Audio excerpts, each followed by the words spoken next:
Please join me in welcoming Barbara Gross.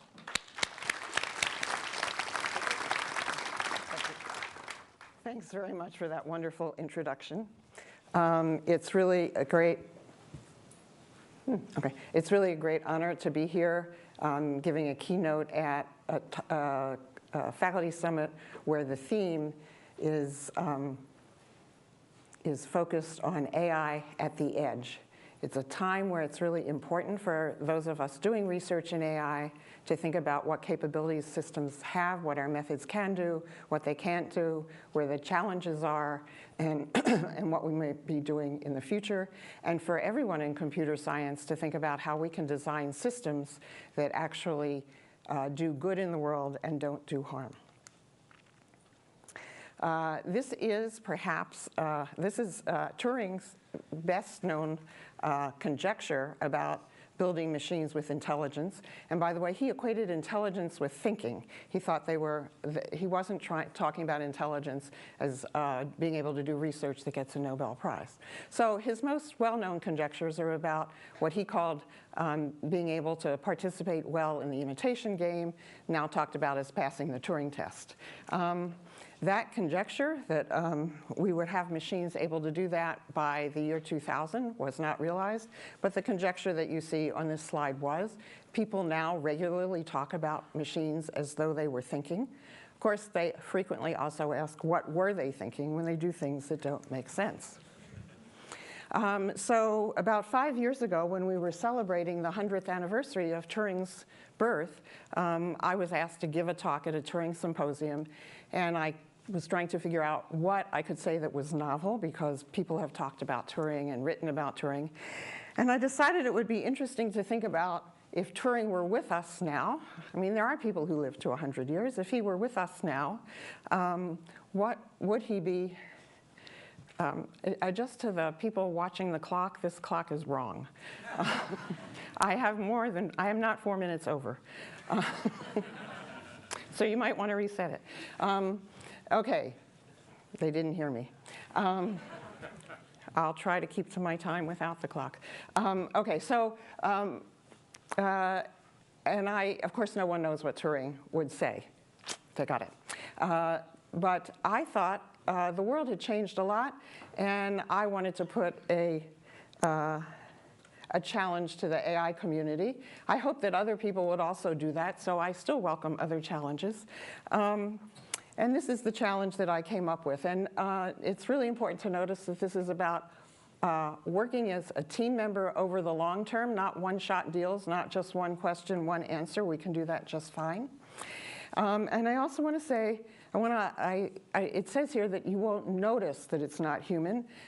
It's not to say that the systems would be indistinguishable from humans. It's fine to know you're working with a computer system, but it has to behave sensibly. So I'll give you an example from healthcare.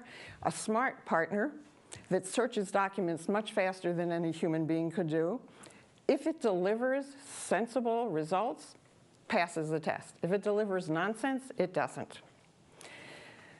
Okay, why now? Because AI has really made it out into the world. The focus in this meeting, the descriptions of the focus of the summit, all make it very, very clear that we now have AI capabilities entering daily life. So we really ought to think about how the systems we're building are going to work with people. Another thing that's happened as AI technologies have made it into the world, we see widespread investments in AI. We see lots of claims about them. We see lots of fantasies, not only that you can let your car drive while you play games or watch movies. Don't do it. We're not there yet. But also in healthcare, in elder care, in education. And it is crucial as we think about this to think not simply about the systems, but about the people that they interact with. And of course, we also have a lot of nightmares.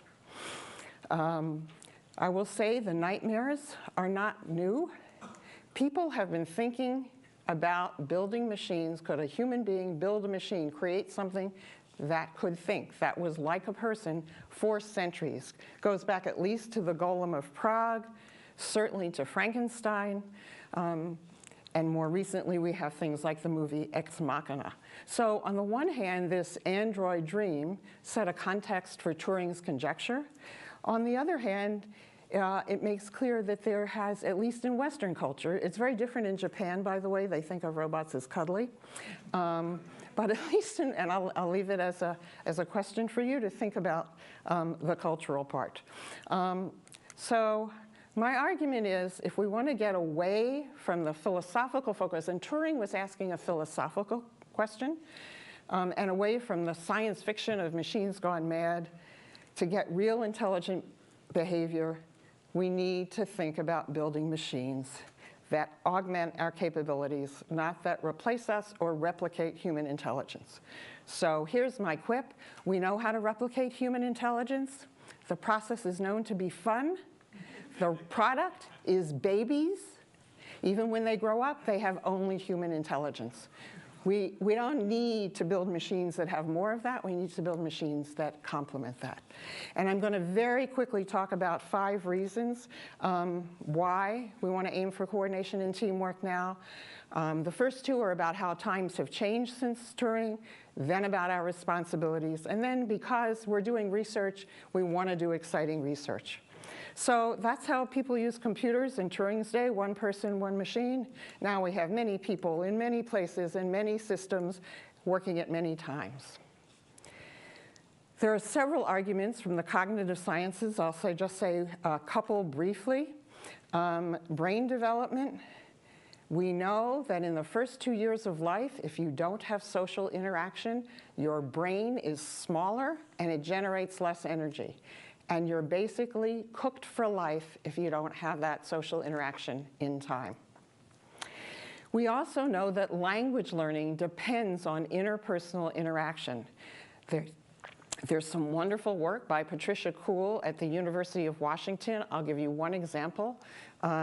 She looked at babies, American babies, no exposure to Mandarin. Looking at the issue, so we're all born, for those who don't know, we're all born able to recognize the phonemes of all languages in the world. By the time we're 12 months old, we know only the phonemes of the languages that we've been exposed to in those first 12 months. Somewhere between 8 and 10 months of age, English-speaking babies understand the difference between L and R, and Japanese-speaking babies have lost that distinction. Many other examples. She compared exposing babies between 8 and 10 months to American babies to a speaker of Mandarin face-to-face and watching that same person on video. The Mandarin phonemes were retained by the babies who had the face-to-face interaction, not by the ones watching the video. Okay, what about engineering? Well, if we want to build good systems, we have to think about the people that we're building systems for and how they use how their different cognitive processes work. I'll come back to language later in the talk, but here's an example to illustrate getting things wrong. I asked my phone, I won't say which one, where's the nearest gas station? I got a list of 16. I asked which ones were open, and it offered to search the web for the phrase, which ones are open, which would not have gotten me the answer I wanted. Okay. I think it's really important for all of us building systems to focus on the errors the systems make rather than bragging about the great successes that they have, because the errors are telling us where there's a mismatch with our expectations. The same thing is true of Watson Jeopardy, and I hear that it's now proving true of deep learning systems with captioning of images. So look for the errors to understand where there's a mismatch. Finally, there's an ethical argument for considering working with people. Autonomous vehicles give a lot of promise for, the potential is huge. I'm very excited about them. But they have to be able to work with us. Otherwise, they're going to run into trouble, and we've already seen many examples of that, as wonderful as the cars are, because we don't do what they expect. But hey, we're here first. We're building them for us. People are a pain in the neck. Anybody, how many people here have tried to do experiments with people? Really, we don't behave very well. But too bad. You got to deal with them. And finally, there are all of these really wonderful scientific challenges. So let's go for it. I've listed some here. There are many, many more. The last one is actually about the challenge of designing experiments that let us know how people work. Okay, so I want to shift now from the argument for thinking about this to thinking about the research. There are many domains in which this challenge arises, many times of teamwork. I'm going to mention those, and then I'm going to talk about some of my own work in developing foundations, theoretical foundations for modeling teamwork, and then putting those to use. So education, healthcare, writing papers, driving. We can think about groups of people and groups of systems, groups of people that systems help. The last two on this slide, autonomous system, human collaborations, and crowd work, present really interesting challenges where we as people can teach machines to do better, but we have to design them so that they'll learn from us, and so that we're teaching them things that are interesting, not doing boring things because they're stupid. Okay, so shift to talking about some work. There are several different theories of collaboration that have been developed. I'm going to talk about mine because it has some features I think are really important. But all of them have most of the features that I'm going to talk about. So the first thing to note about building systems that can be team members is you have to design the teamwork from the start, and you'll see that in the formalism that I show you. And it's partly because, teamwork is not simply the sum of individual plans. You can't take my plan to do something and Eric's plan to do something individually and just smush them together. And you'll see that now in the theory that I'm going to talk about. So I'm going to, this is all in English. It was actually developed as a formal theory in logic. I'm going to talk about this. As I give you these principles, I want you to understand this is not just soft blah, blah, blah, but in fact, any one of these principles doesn't hold for a system. You can show it will fail at teamwork at some point in time. So first, we need each team member to commit to the team doing its job. That commitment is framed as an intention, which means that you have to believe that the team can actually do the work. You have to reach consensus on how you're going to go about doing it and on who you're going to allocate subtasks to. Now, that doesn't mean that everybody, in fact, it importantly doesn't mean that everybody has to know everything about what everyone else is doing. But you need to know about the points of join. So not all the details. Just with this much, you can see that there's a requirement that the group have some decision-making processes. They know when they've come to an agreement, and that they have mutual belief of the decisions that they have. So we all have to know what we're all doing. In addition, two things that I'm going to illustrate with some examples of research are that we have to commit to the tasks that we're given. And again, that commitment is an intention, and you can't commit to something you can't do, that you know you can't do. So our systems cannot commit to doing things they can't do. You also have to commit to each other's success, which means that you have to the systems have to be able to, when they act, to think about whether they're helping us get our jobs done or interfering. Okay, so that's the delegation challenges.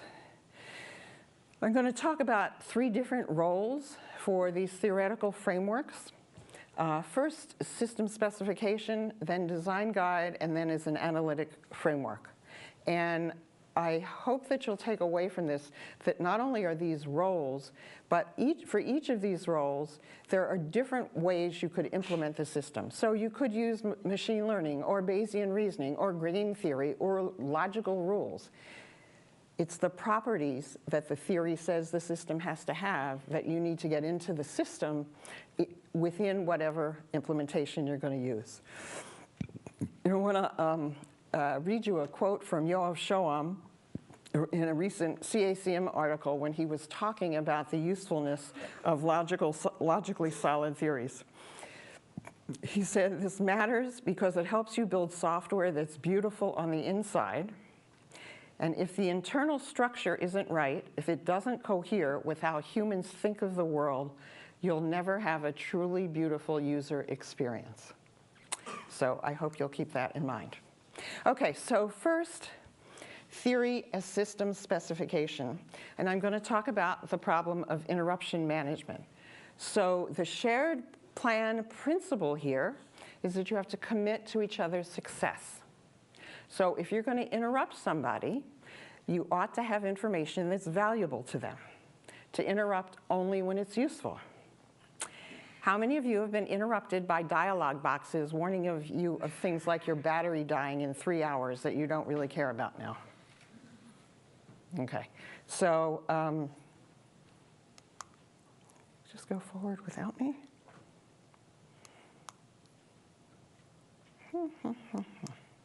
There we go. So there are two insights that we had about the interruption management problem, and these are really these are insights from A.J. Kamar's PhD dissertation work. A.J. is here now. The first of these is that when we're collaborating, most of the time, most of what we're doing is individual. Remember, we break the task down into subtasks. We delegate to other people. And if we take advantage of that near composability, we can get computational savings. The second insight is that we have to have efficient ways of reasoning about each other's activities, even when we don't know in detail what other people are doing. So let me look at the first. This is work on seeing that the problem can decompose into individual actions and joint actions. And then Eche designed a formalism which he called nearly decomposable MDPs. The idea is you're maximizing a joint function, but you have independent, individual, and joint action sets, and you decouple the transitions depending on whether there's a dependency when you need to communicate or things are independent. The result of this is that you get exponential efficiencies in computation time. You can actually compute things you couldn't compute if you tried to do it fully as a fully coordinated system. Okay, the second problem, oops, this is running ahead of me. Okay. I have this fear it's on automatic advance. Okay, so that's an example where there's a specification that you commit to each other's success, and that you and therefore that you don't interrupt when you don't have something useful. The second example I want to use is work on what we've called collaborative interfaces, and this is in an educational setting. Here, the domain challenge is we have lots of interesting exploratory software for kids in schools to learn math and science, and evidence shows that by exploring on their own, they learn more than just being lectured at. The constraint that we get from shared plans in designing these interfaces is that you can't assign something to the computer system that it isn't capable of doing. So the task allocation, so we looked at, could we build interfaces that would help teachers, where we leave with the teachers the things that they do best, so having broad knowledge of students and how to interact with them, but assign to the computer recognizing patterns in what the students are doing. And I'll give you two examples of this. On the left, you see exploratory system for teaching middle school students probability and statistics. So what happens when you flip a coin? And on the right, you see a system for teaching freshman chemistry. What we did in this work was to expand on plan recognition algorithms. The plan recognition algorithms that had been developed in AI up to this point were all algorithms that assumed that we were well behaved. 8th grade children given exploratory software and not only make mistakes sometimes, that's part of it, So you have to look for things that are not right and don't fit. But they also like playing around and exploring in ways that maybe the designers of the system or the designers of the problems hadn't thought. So the plan recognition algorithm had to deal with those kinds of errant behaviors. And the result was that we developed new plan recognition algorithms. So this is a place where taking on the challenge of building something that worked well with people, we actually came up with hard scientific problems. These systems were both validated offline through surveys of teachers and finding out how well they worked, and also proving correctness of algorithms. One of the most interesting responses for me happened after the summit a few years ago. There was a workshop on AI and education, and the chemistry faculty member at CMU who had developed virtual labs said the interesting thing for him was that he learned from the system how his students were solving problems, and it wasn't the way he thought they were. So this is part of what a system can do to really help in education. But notice we're not replacing the teacher, we're complementing the teacher.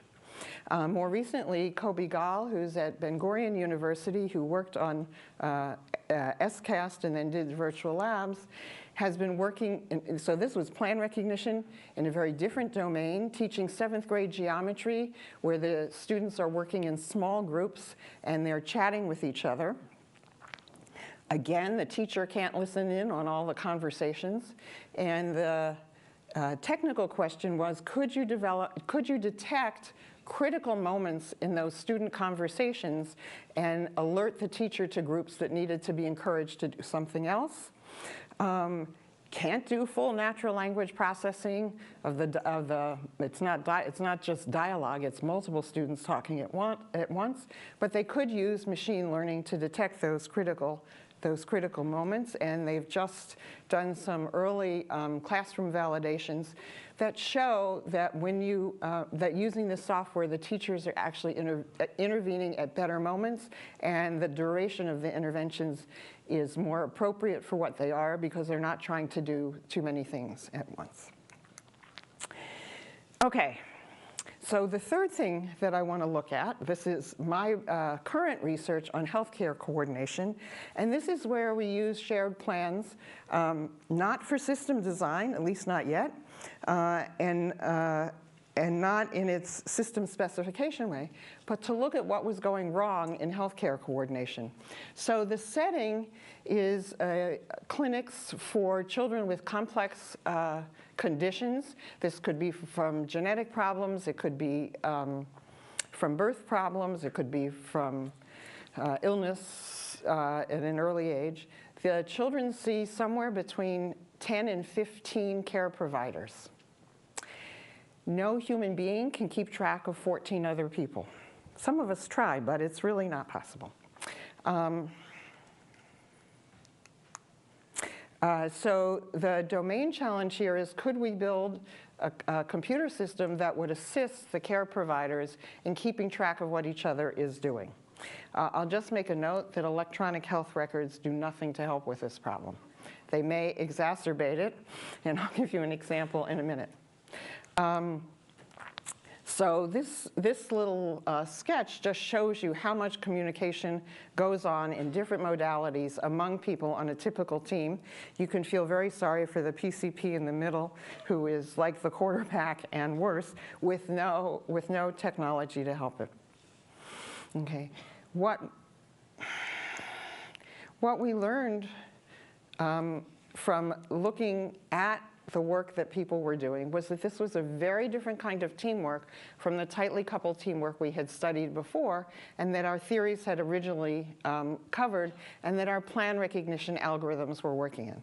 So the first thing is the team is relatively flat.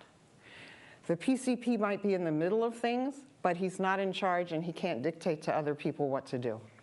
They're also loosely coupled, which means that they're like the nearly decoupled plans. Sorry, I am not pushing the button. It's just working. It's autonomous. I don't know how it became. Not collaborating well. It's not collaborating well with me. Everyone's like, I'm not there yet. And I'm not running out of time yet. Okay, so the bottom line here is we have a new kind of teamwork. What we did before will not work. So the first thing we did, having observed this by looking at what people, the care providers are doing by talking to, oh wait, I forgot this really great quote. Sorry, I have to go back to this because it shows you, one of the things that Ofra Amir, the graduate student working on this, asked the physicians that she interviewed was there ever a time that they couldn't find the information they needed in the electronic health record? Here's my favorite example. Answer, there isn't an example when I wasn't missing information. And the parents say we need to relay information back and forth. So the parents who aren't medical experts are trying to figure out what's important to tell people. We wanted to see if the system could help with that. So here's what shared plans would tell you about this setting. First, if they're going to reach consensus on the recipe, then we could provide support for people not just making up a care plan on a piece of paper that they put in a drawer or the electronic equivalent, but something that's dynamic and active, that in fact takes into account that as the child's condition changes, the plans evolve. We could support communication and coordination at the appropriate levels. So figuring out who needs to know what when. In order to do this, we have to solve a really hard information sharing challenge, which is to figure out who needs to know what when you don't have the complete plan information. So not only don't you know, it's not only that you don't know exactly what somebody else is doing, so the PCP doesn't know exactly what the GI doctor is doing, nor does the physical therapist, but you may not even know the full set of plans. You may not even have the probabilistic recipe tree with a probability over them. Okay, so what Ofra did was to look at this loosely coupled nature and recognize that it was complemented by the extended duration of the work that people were doing. So it's not one-shot deals, and you can take advantage of that to learn collaboration patterns over time. And from those collaboration patterns, you can learn about task dependencies and task allocation, and you can reason about information sharing based on those learned collaboration patterns. Well, this need is not only in healthcare, but also in various kinds of office work. For example, when we write papers with each other, how many of you, when you're writing papers with 3 or 4 other people, are sending email and making phone calls and getting together, right? As wonderful as track changes is in Google Docs. So what she did was to implement this, implement the mutual influence potential representation and the MIP-DOI algorithm for collaborative writing, compared giving all changes, which is what systems today do, with randomly filtering out some, so you have a smaller load, with personalized filtering based on the MIP-DOI algorithm. The results, very briefly, were that, not surprisingly, if you limit the number of edits you show people, they're more productive because they're looking at fewer things. If you base the change, so this is what's important about the algorithm, if you base the change on what you've detected about interactions between the work that people are doing, then it's judged more helpful by the writers, and independently, the results are judged higher quality by people looking at what comes out. So, so this personalized change awareness makes a difference.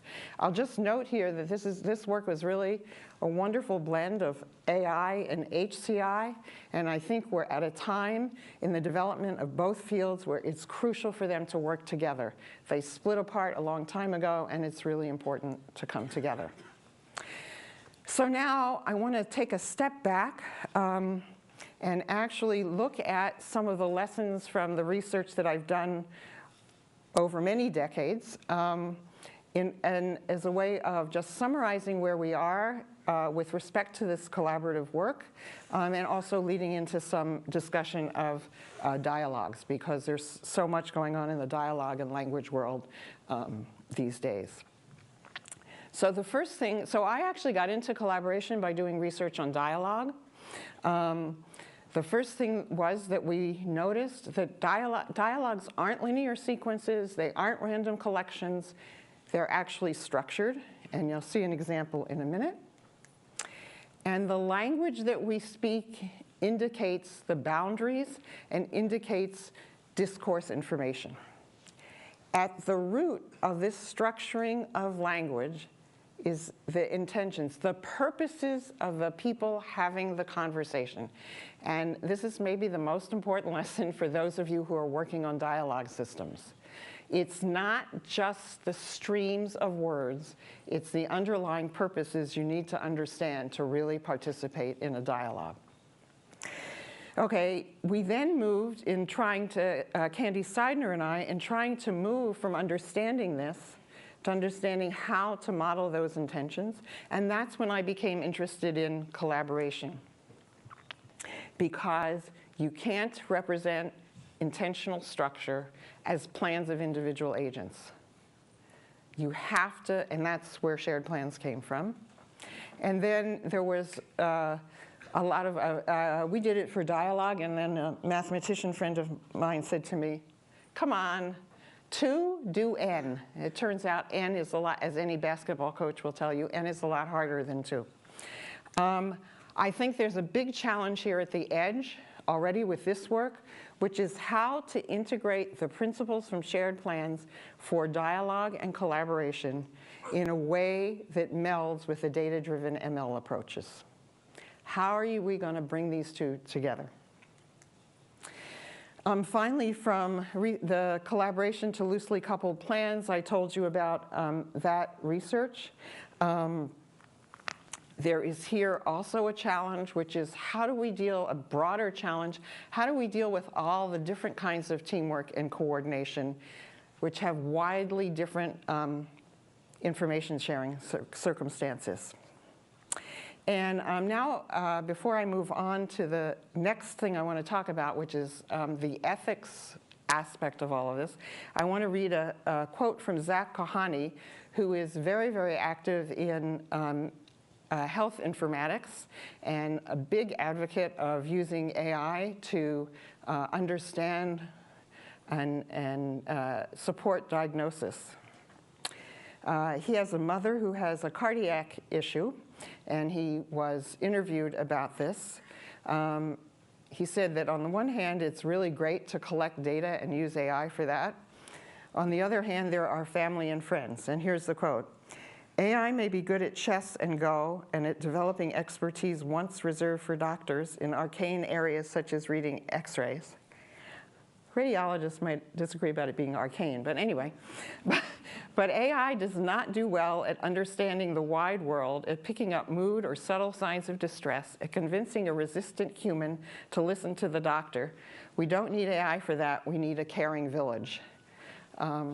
So again, an argument for the complementarity of AI, building systems that complement us rather than thinking about systems that replace us or simply replicate us. So now I want to turn to look at the question of ethics. And I'm going to do that via an example of a child's toy and dialogue.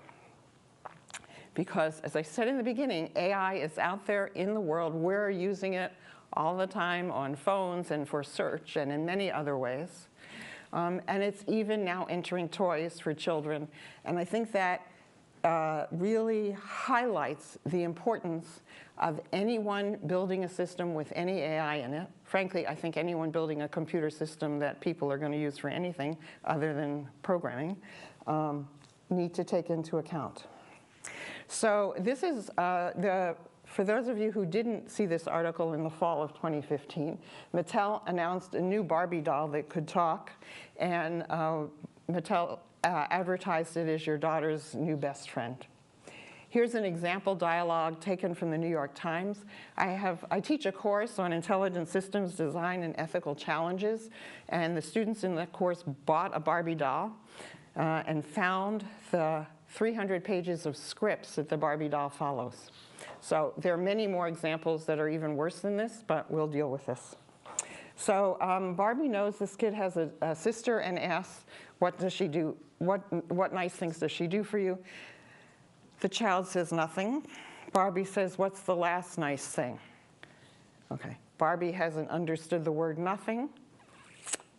Not in the script.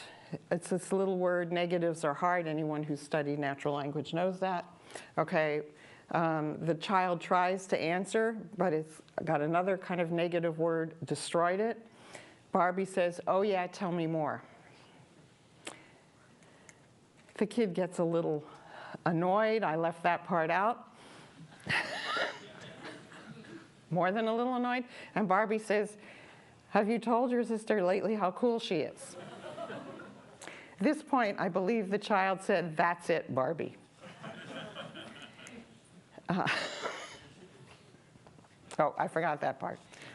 Okay, so here's the thing. This is not just awkward. But this is kind of funny for us, but the whole idea of having these kinds of interchanges with a kid raises some ethical concerns.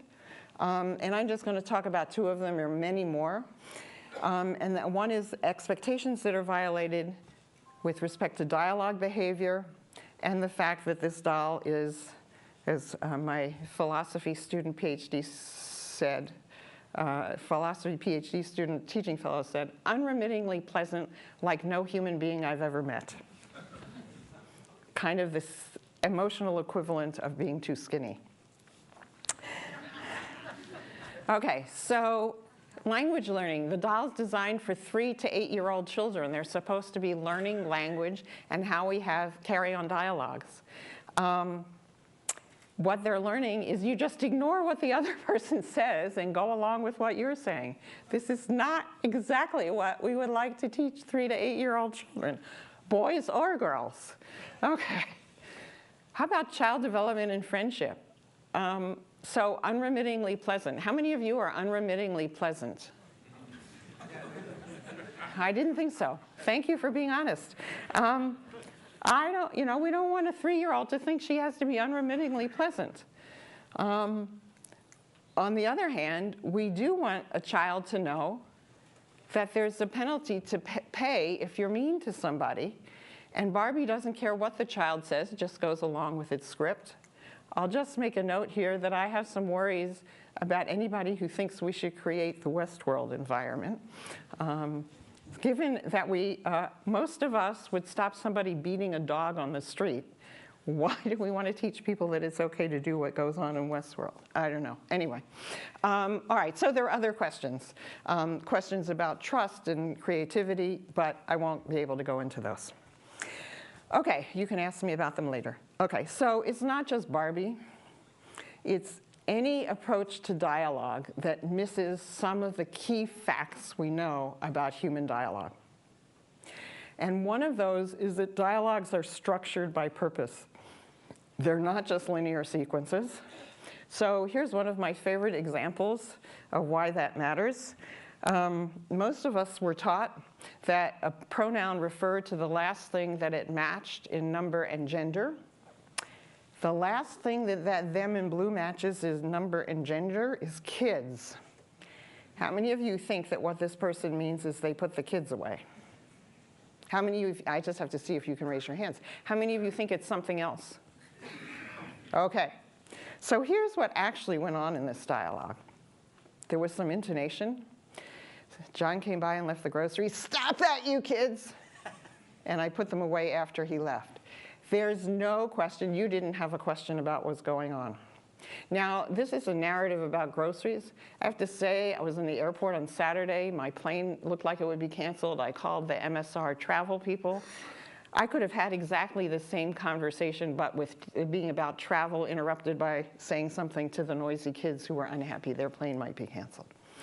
Okay, so finally, dialogue is not just adjacency pairs. It's Twitter conversations aside, but they have their limitations. It's not just question-response pairs. So just from looking at this, you can see some of the challenges for chatbots. Open domains are going to be harder than closed domains because you have to deal with many more kinds of purposes. Short dialogues that look just like question-answer pairs are much easier than when you get into real dialogue. OK, what are the roots of the ethical challenges here? Well, we already saw missing dialogue capabilities.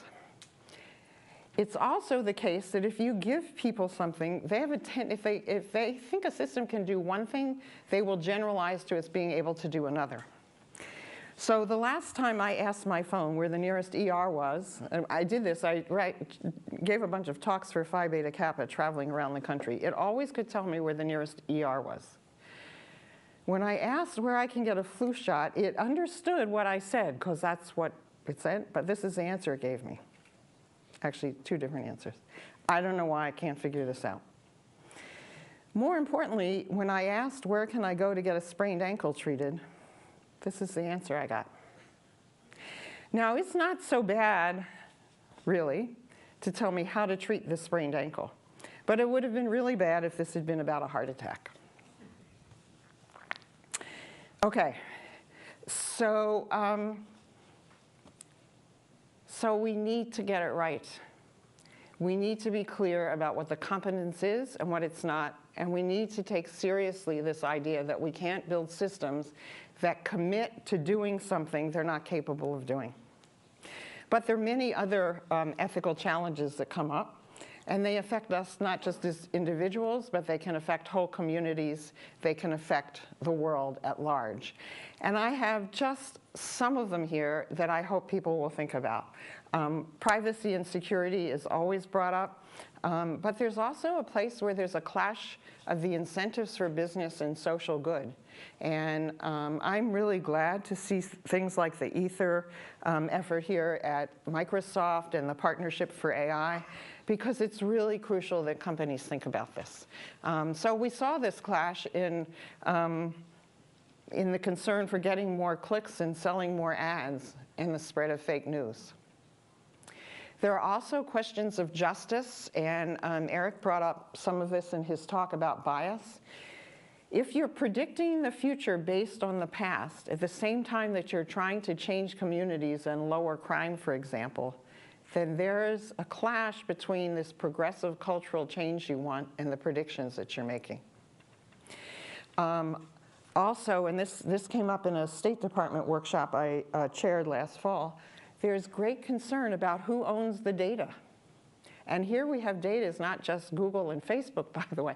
It's the cars that people are driving. Who owns that data? How is it going to be shared? Who's going to determine what regulations there are?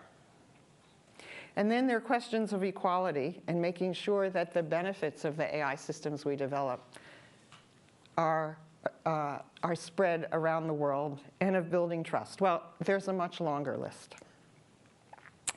The second thing I want to say is that when you think about AI and ethics, we should think not only about not doing harm, which is really important, but about doing good. And there was recently a AAAI Spring Symposium in which people talked about many, many different areas, including healthcare, including sustainability. I was glad to learn that MSR has an effort on AI for Earth. And so I think we really could all be thinking about, there's just many, many aspects of life where we could be building systems that would be doing good, and not just worry about what we shouldn't be building. Okay, so then one of the issues that people think about a lot, and I think we as AI people should think about, as computer scientists, by the way, I don't think this is just an AI problem. It's a problem of all the technology that we're building, is about jobs, and about whether we're replacing people, augmenting people, or complementing people. So let me just give an example from the legal and policy arena, where we can think about things that already computers are really great at, like document retrieval and search, things that they can do adequately and well enough in some areas, like drafting straightforward documents, and things that at least in the near-term future they're unlikely to do well, like producing a new persuasive foreign policy initiative. So that's the law environment, the policy environment. Healthcare is similarly nuanced, as is education. So the idea that we're going to replace doctors, rather than thinking about how we can replace them to save money, we could think about how to build systems that will enable them to do their jobs more effectively, just as we were doing with the teachers in the examples I gave you. Okay, so these are all high-level things. I think there's some things that as AI people, as technology people, as computer scientists, we should be thinking about right now, because these are things we can directly control. We can't control foreign policy. And that's the question of the jobs now, not just in the future. And here, I've just given you two examples. One is crowdsourced piecework. Okay, so people working under what conditions? Who regulates those conditions, and how? The second thing is, as we think about designing systems that have some AI capabilities, we could think about, if we would think about them as complementing people rather than mostly replacing people, and when they can't do it, they just fail, and then some poor person has to take over and make up for their failures, which happens to me all the time when I get an automated customer care agent. We might think about figuring out a way to build a system that would help, let's say, those customer care agents do their jobs better. So I would like people to think about that, because I think we can do better than we have done so far. So far, we've thought about, wow, could we replace the person? Okay, if it fails, it goes to the person. That makes the person's job one of handling, trying to figure out what the other person really, the person who called in really wanted, and how to make them happy now that they're extremely unhappy, rather than enabling a person to establish a relationship with somebody and then get them an answer more quickly. So let me turn to some general ethical principles. People have asked about who should decide the values, and I think that's a really important thing to leave with people, not machines.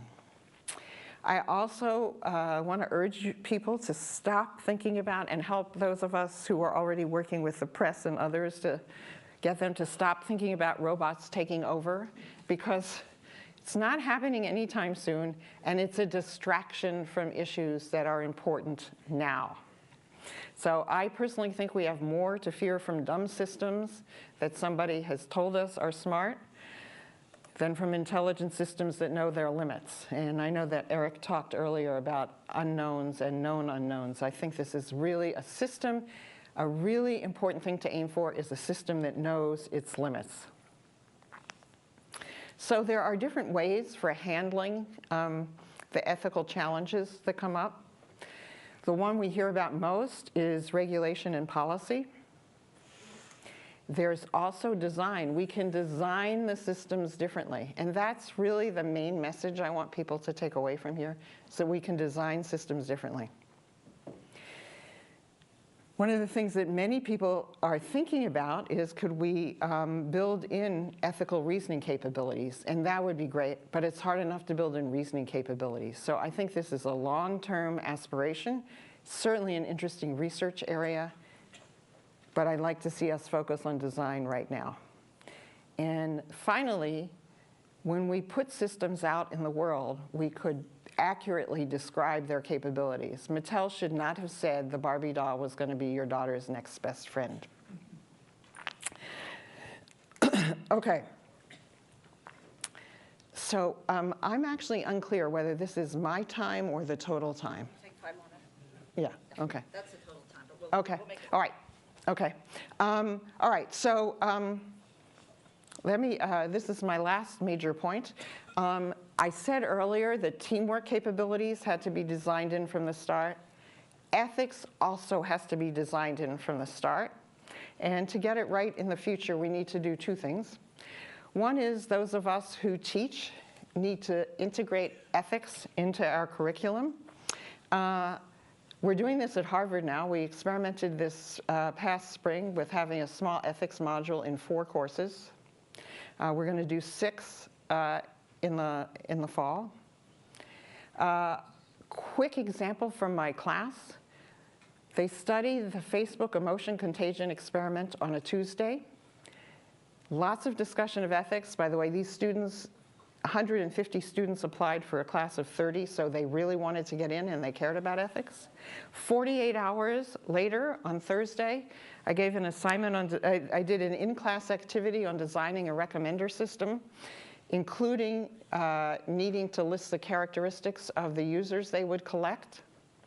After they reported out, I asked how many of them had thought about the ethical consequences of what they were, the information they were collecting. None of them, none. Well, actually this year 1, last year none. If we're focused on efficient, effective design with all the stuff, you know, efficient code, et cetera, and ethics isn't on the list, it ain't gonna happen. So that's the second part. Companies building systems need to make ethics part of the product design. Okay, I will end by saying it's not smart if it doesn't work with us, and we want it pulling together, not pulling against us.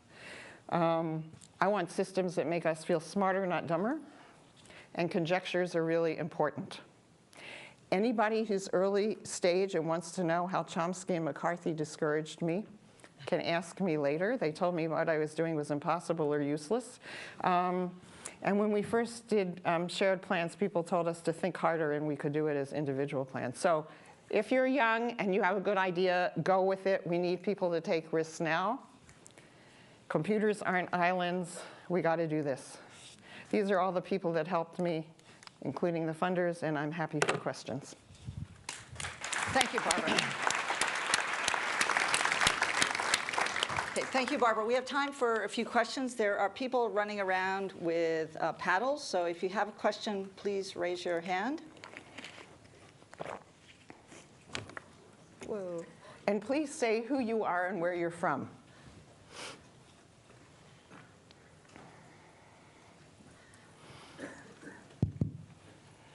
Hi, Ren Ung from UC Berkeley. Wait, where are you? I didn't even call on anyone yet. Okay. Paddle 3. Hi, Ren Ung from UC Berkeley. Thanks for the wonderful talk. I had a question about foundations for teamwork. You talked about how designing it from the start is really critical for success. How do these other higher order social activities build into that foundations? What's the sort of the status today? Things like competition, justice. You mentioned ethics a little bit. How does that factor in? Well, that's what for people here and their students and postdocs to start working on. Okay. Number 1 over there. Hi, my name is Richard Banks. I run the design team in the Microsoft Cambridge lab. And I spend a lot of time with design students, particularly in the interaction design discipline. And I'm wondering what way you think we should be educating these students who will be forming the design part of multidisciplinary teams in terms of both understanding AI as a technology and starting to deal with some of the ethical issues that you're describing. That's terrific, and I can tell you best by telling you a bit about my course, which is that it's aimed at students who have had one programming course. I co-teach it with somebody who is either a philosophy graduate student or this coming year, actually a philosophy faculty member. I think it's really, really important to have somebody who has deep expertise in ethics there with you. Almost, and let me tell you about what we did at Harvard in the spring. We had a recent PhD in ethics meet with faculty to talk about the systems, the courses and what they were teaching, and then find a particular example where ethics mattered. So for example, in the HCI class, they looked at accessibility. Many apps are not accessible to people who are blind or deaf, so that was an issue that they talked about. Needless to say, in social networking, they talked about fake news. So you can find, that's what I would recommend. There got to be a lot of good people who are philosophers in Britain who have studied ethics. In fact, the trolley problem comes out of Britain, by the way. And really, so make it an integrated part of the design that they're doing and the projects that they're working on, but bring it. So I'm a disbeliever in professional ethics. I think that's, if you follow these rules, you won't get sued. They really have to go deeply to become a thinker about ethical issues. Okay, thanks. Number 2. Hi, Gershon Dublan from MIT, from the Media Lab. So one of the last things you said was we need systems that make us feel smart. And I wondered if you could comment on this question of kind of how long it should take to learn to use the systems, how easy should they be? Mm-hmm. And I ask that because, I mean, teamwork, as an example, is not something that is necessarily something we're well suited for at the outset. We learn to work together over long periods of time. Mm-hmm. And as we build these AI systems, what if it takes 2 years to learn how to work with them? Or how should we kind of think about that question? Okay. So first, on systems in general, I'll just quote Don Norman, who said, for those of you not in HCI, a really important person in the HCI community, he said, I don't need a manual to use my toaster. Of course, that might not be true anymore.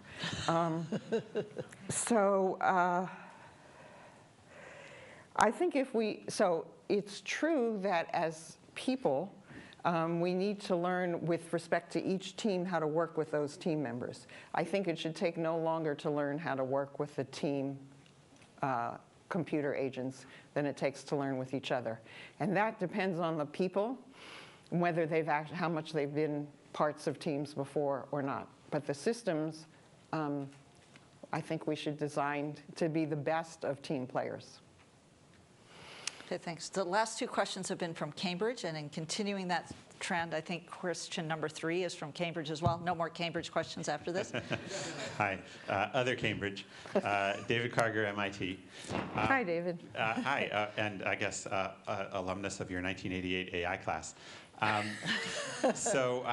You talked about these sort of foundational principles of collaboration, your theory of collaboration and such, and it struck me as interesting because you talked about sort of the need for consensus around goals and shared plans and things.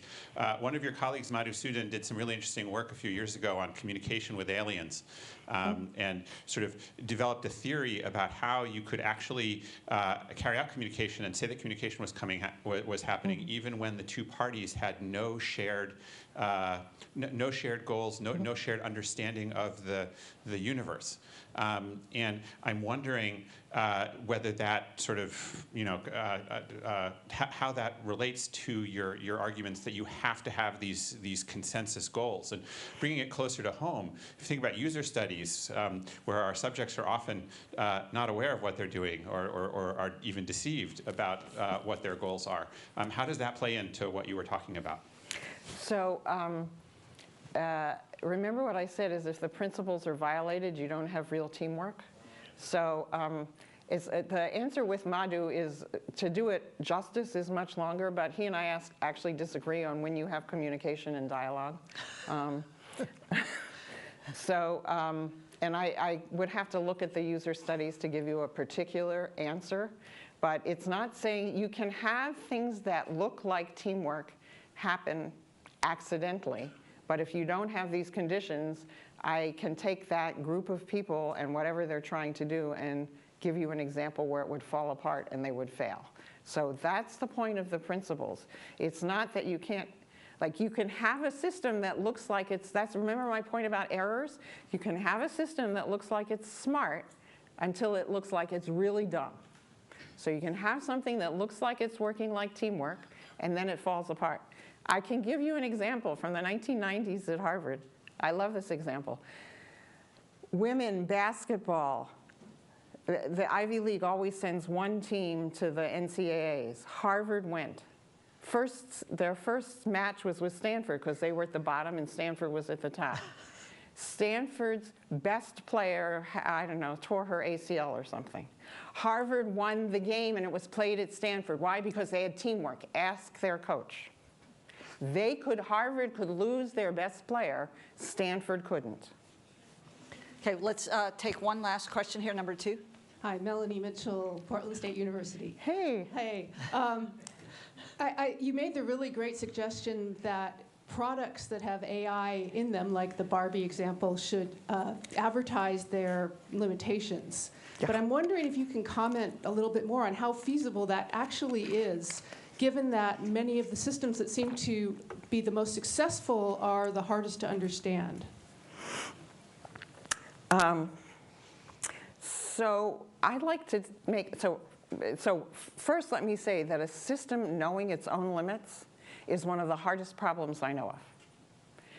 With respect to the Barbie doll, I'd like to get to the first step of not being deceptive about the capabilities that a system has. And the designers know.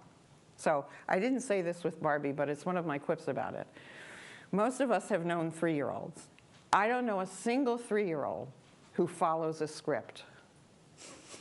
I mean, does anybody? If you do, raise your hand, because I want to talk to you. I know a lot of parents who would like to know how to make this happen. They always, okay, we don't follow scripts. That's why some of these chatbots have trouble. So I would just like them to say, look, this is a cute, it's not, you know, for a normal kid in a healthy environment with great parents, it probably doesn't matter. The kid will throw it away after 2 days. I would like to start with not exaggerating the capabilities. Okay. Let's thank Barbara again for her stimulating talk, and she'll be around for the next few days.